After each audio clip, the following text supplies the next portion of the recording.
Just watch. Don't believe me, just watch. Don't believe me, just watch. Don't believe me, just watch. Hey, what's up? What's up? What's up, people? This is RastaBwoiTv, and it's your boy, the real Rasta Boy, on Twitter, Instagram, and Facebook all the damn same time. I'm coming to you with just a random video today, just because I have so much stuff to talk to y'all about. There's so much stuff going on within the last 24 to 48 hours that I have to speak on. First of all, I gotta speak on the Bobbi Kristina Brown, which is the daughter of the late Whitney legendary Houston and R&B king Bobbi Brown. Their daughter is currently over the weekend. We're coming up close to the 3rd-year anniversary of her mother death. Her mom died around this time 3 years ago, back in 2012. Yep, 2012. She passed away from a suicide attempt, and it seemed like Bobbi Kristina was replicating the same situation, where she was found, face down in a tub of water, and she was found by her cousin and her current husband. She's married to that Nick guy, and they performed CPR on her until the cops got there. She's currently in some hospital in Atlanta recovering. Or trying to get to recovering stages, because right now they're saying that the stage that she's currently in is not looking good. Please, y'all, pray for Bobbi Kristina. I really would not. I would really hate to hear that this would be the cause of her death. She's only 20 years old. She's not even 21 yet. She's around 20. Maybe she's gonna be 21 soon. It's just so sad that her mother passed away 3 years ago, and she's still dealing with. We know I couldn't have get over it that easy myself, but the fact that she's trying to replicate the same situation that her mother died from, the whole drowning in the tub, suicide stuff, is just really devastating. And she is in a very critical stage right now. I think she's on a lot of machines and stuff, trying to breathe. They put her in some kind of coma to her brain got swollen, I'm guessing from the water. That may have that swelling in the brain area. They're trying to reduce the swelling. So she's on a lot of stuff right now. They're trying to do a lot of tests with different kind of drugs and stuff, and trying to bring her back to life. I think the latest thing I've heard so far today is that, I'm not sure this is true, I think I saw it on CNN. I'm gonna try to get more information and put it on my blog, therealrastaboy.blogspot.com, to check it out. I think they said she kind of opened her eyes, or she kind of blinked or something real quick for a hot second, and then she closed it back. So I guess that's gonna kind of come something of a good sign, because at the end of the day, is if she opened up her eyes for even 1 second, that means that she's responsive. While I'm here, I'm trying to pull up CNN Twitter page to see if actually that was the case. I saw somebody posted that on Instagram about that she blinked or opened her eyes for a quick second. So if they get some type of response from her, that is something better than nothing, because I'm telling you no lie, I'm hearing all these media outlets talking about the fact that she is gonna be they're preparing for her funeral. The family is preparing for all of that bad part of what we don't want to hear about. Her father, obviously, Bobbi Brown, is with her in Atlanta. By her side, families and friends are there, obviously, trying to monitor. Well, they can't really do anything. It's all up to the doctors to make sure that to make sure that she comes back to some kind of consciousness. I'm trying to go to CNN. I'm trying to go to CNN official Twitter page to find out what they said about Bobbi Kristina. If it was actually true, or was it some of them, because rumors are just circulating around and around about Bobbi Kristina. Just please pray for her. If y'all are very religious, or if you're not, just whisper a small prayer when y'all go to bed tonight, and just add her in there, that she recover from this travesty. I like Whitney Houston so much that it hurts me to know that this may be the end of her only daughter or living only child that should, probably will carry on the legacy of her mother. It's very disheartening. Um, it's very disheartening. I don't know what to say more. I'm just trying to see if I can find it on Twitter. Actually on CNN to see what I saw earlier. Was that true about her eye blinking and whatever. I'm gonna try to see if I can find something. I said before, if it's out there, I will post it on my blog, therealrastaboy.blogspot.com. But as of right now, I've not seen anything on the CNN the CNN feed. So I'm not sure if that was true information about she blinking or was kind of giving some type of signal that she's actually alive. Well, she's not basically dead. She's basically on a machine right now. So just keep her in our prayers, peoples. That's all I can say. Anyway, let me move along to the next topic at hand. I want to give a big shout out to Katy Perry, Lenny Kravitz, and Missy Elliott for doing a phenomenal job. Reports came in today that they were the most watched. Let me get it correct. Let me get a correct title. They were the most watched halftime show ever of a Super Bowl halftime show. That means that they had a lot of people watching. People are bashing Katy Perry, saying that she didn't do that well, and she was just blah. And obviously Missy Elliott stole the show, which we know Missy Elliott stole the show. Is this on? Oh, yes, it's on. We know that Missy Elliott stole the show. Lenny Kravitz was just there for bonus, but it was all about Missy Elliott. Katy Perry did a lot. She came out that first costume on the mechanical line, whatever, that colorful fire costume. Then she came out in a little beach ball looking costume.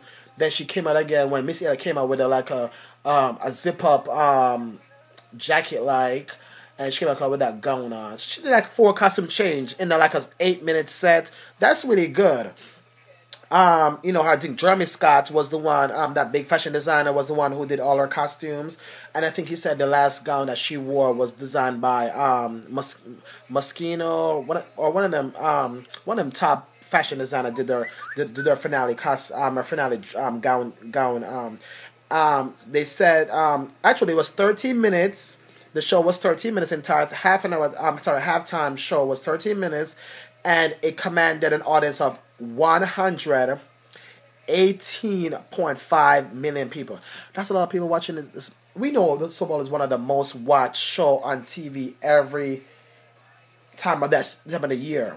And for them to have that much of people tune in, not just change the channel and go watch, whatever channel they want to watch or what, they tune in just to see that portion of the show. That's good.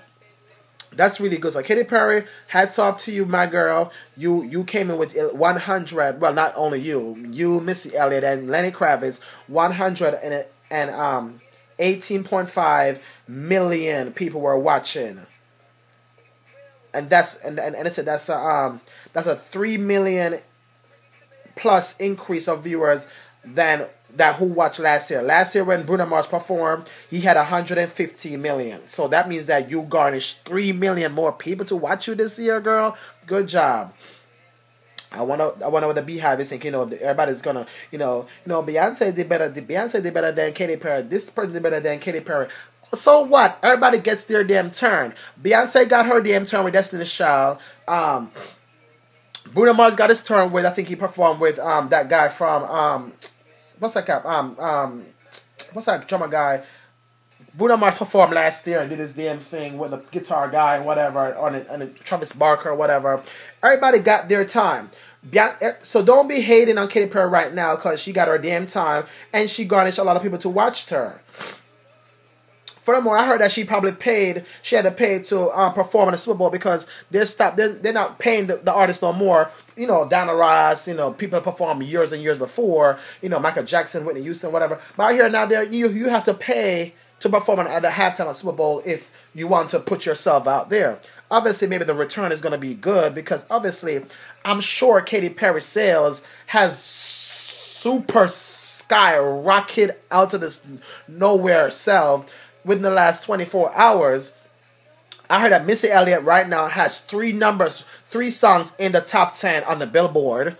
Like, Missy Elliott have not put on any music in a long time. I'm a Missy Elliott fan. I'm not bashing or hating, but that's good for Missy Elliott. She's getting coins. And if who's out there, the young generation, younger than me, because I'm in my early 30s, 31 to be exact. People are out there saying they don't know who Missy Elliott is. They're trying to say that Missy Elliott is some newbie artist. That's fine. Let she be some newbie artist, because Missy Elliott's been working with Aaliyah, Total, who has she not worked with? Probably Destiny's Child. She's worked with a lot of good people. Whitney Houston. She worked with Timbaland. She worked with so many people out there. And for people to say that, I'm guessing some people that are the newbies, that are kind of like the Katy Perry people, saying that Missy Elliott is some newbie artist. But that's fine. Let them reintroduce themselves to Missy Elliott music by going on iTunes and downloading her music and making her sales go up and putting coins in her pocket. So go ahead. Lenny Kravitz, is here or there with him. But anyway, congrats to Katy Perry, Missy Elliott, and Lenny Kravitz for garnishing a lot of people to watch them on this Super Bowl halftime performance. Okay, that's out of the way. What's what I want to talk about tonight? Okay, tonight on Celebrity Apprentice. Oh Lord Jesus Christ, Donald Trump. He fired 4 people. Kenya Moore first, and let me talk about how he fired her. Child, make sure you go to my Instagram page and look for the video I post of Kenya getting fired by Donald Trump. Epic. Make sure you follow your boy, the real RastaBwoiTv, on Instagram so you can check the video out for yourself in case you missed it. So Kenya Moore is up there trying to bash and throw, my girl Vivica A. Fox under the damn table. Vivica Fox said, "Bitch, you're not gonna come for me and do this to me. First of all, you are there talking about, I tweeted something about me being in menopause and going through whatever for age 50. Vivica Fox would never tweet that. Vivica Fox said, I barely tweet. She tweets, but she don't tweet often. But her favorite thing to use on social media is Instagram. Why is Kenya Moore knowing exactly what was tweeted? Talk about, I followed her on Instagram and I know what happened. Girl, we've been hearing about for the last maybe 6+ months that the phone was stolen or missing. You are the one probably found the phone and did your little secret tweet and tweeted out. Obviously, it was tweeted from her phone, so it was not like it wasn't tweeted. But who tweeted it is the big question. However, that showdown tonight with her and Vivica Fox in the damn boardroom, Vivica Fox put her foot down. At the end of it, her team lost. And the reason why she got fired, obviously, because she was a project manager, obviously. And they didn't like her concept. And she was a bad project manager. And then, on top of it, she was trying to say Vivica Fox was menopausal and all that stuff. Donald Trump didn't like that one bit. I'm saying no lie. Donald Trump went in on her. She got fired. And then she was trying to tell Mr. Trump, thank you for the opportunity. You know how Kenya Moore trying to act like nothing didn't just happen, but let me just try to, gloat in this disgrace that happened a while ago. Let me just gloat still. Mr. Trump, thank you so much for you and your family. Your sons are wonderful. Blah blah blah. I'm like, Kenya Moore, just go. Then she's trying to say to Vivica, good luck and all the best. Vivica was like, bitch, bounce, bye. I don't want to hear nothing from you. Bye, Philly. Actually, the new word she's using is bye trick. So the new word is bye trick. I don't want to hear nothing from you. I'm done. Pieces. Goodbye. You're done. Okay. So next task was, they split it up. Now they have Lisa Gibbons join Team Vortex with Vivica and Geraldo, and Brandy, Ian, and John or Johnny was on the other team. So, lo and behold, Brandy's team lost. Vivica team Vortex won for the first time because they've been losing 4 times in a row. So they won the first project with Lisa Gibbons being team manager, project manager. That was really good for them. And I really like their jingle too. The jingle was for La Marita. Budweiser has this new, well, not new, but we all be drinking the thought juice. We call it thought juice. La Marita, Mangarita, Strawberita. What else they have? Anyway, they won the task, and obviously Brandon's team was on the chopping board. Okay, so he fired Ian. Ian, the first person to go. I'm like, thank God, because I can't stand him throwing the team under the bus, not being loyal. Ian needed to go. So bye, Ian, bye, bitch. Then I'm like, he was like, sit down, one more person's going to be fired. So I'm like, oh, Lord. I guess because Brandon's team lost, she's going to go next. Child, he went ahead and fired Johnny next because Johnny was the one who made up this damn jingle that was not even catchy. How can you make a jingle that's not catchy? I'm like, oh, Lord. They was like, Brandy, you're also fired. I'm like, damn, bitch, you fired 4 persons in one night. Donald Trump was on a roller coaster tonight, but I was so shocked and emotional when I saw my girl Joan Rivers tonight. She was special guest judge. And sit on the panel with Donald Trump's son and himself to presiding over this week's challenge and stuff like that. I still can't believe Joan Rivers has passed away. Anyway, so 4 people went home: Kenya, Ian, Brandy, and Johnny. So next week is a finale. Where they're going to take on some challenge, obviously, and they're going to wire it down to 2 people to go to the top 2. So it's now Vivica Fox, Lisa Gibbons, and Geraldo Rivera. My bet is that Geraldo Rivera and Lisa Gibbons are going to be the 2 person going in the top 2. Anyway, I can't wait because this Celebrity Apprentice is getting very turned up, and people have been sleeping on it, but it is the show to watch.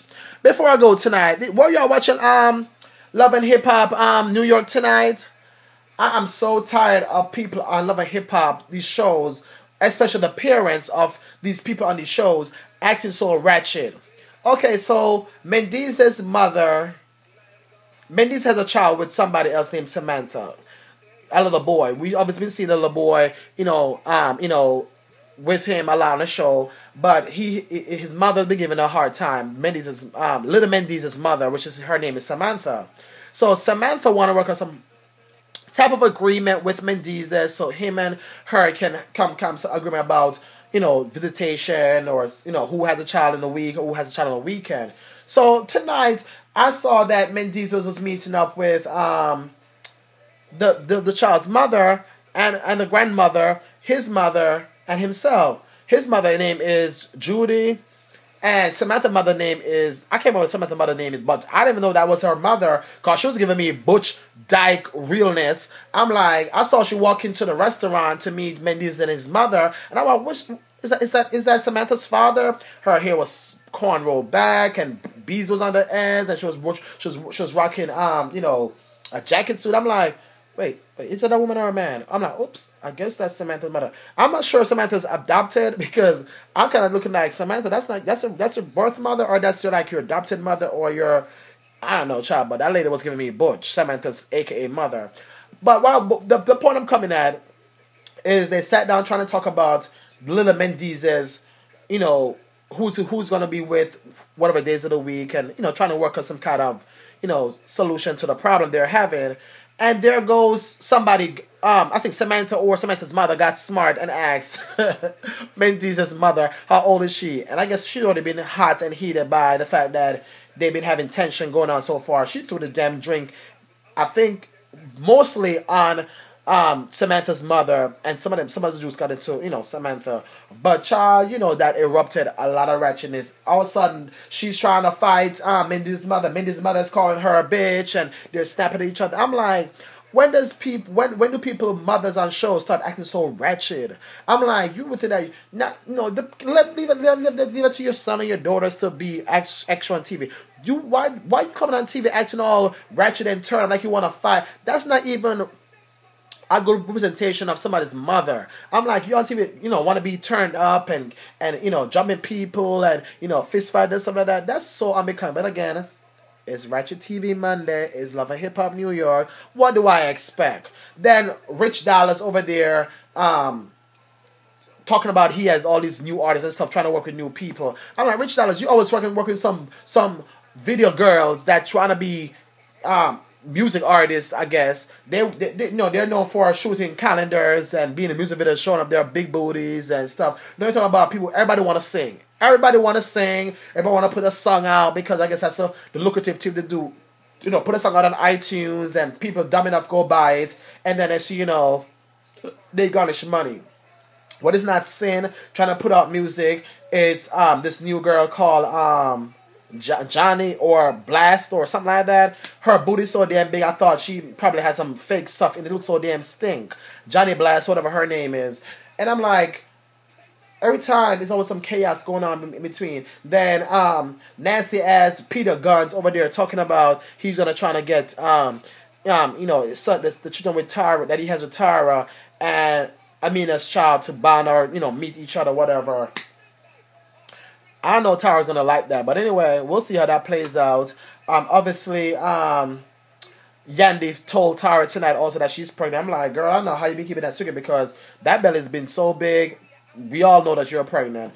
Anyway, Love and Hip Hop Ratchet Monday. We're back next week, so check your local listing on VH1. I'm sure y'all know what time it comes on. Anyway, I just want to sound off. I'm gonna start doing some random videos. It's called Sound Off. And it's gonna be based on what's going on currently, and what I know. I'm talking, you know, and speaking about what's going on any subject matter out there. So if anything is going on out there that you want to hear me give or voice my opinion on, please feel free to hit your boy up on Twitter or you know, send me a message on Instagram. You know my name is The Real RastaBwoy, or email me RastaBwoiTv@gmail.com. I'll catch you up another time on Sound Off here on RastaBwoiTv. Peace and good night, and be damn safe out there. Okay, and make sure you say a prayer for Bobbi Kristina tonight. Alright?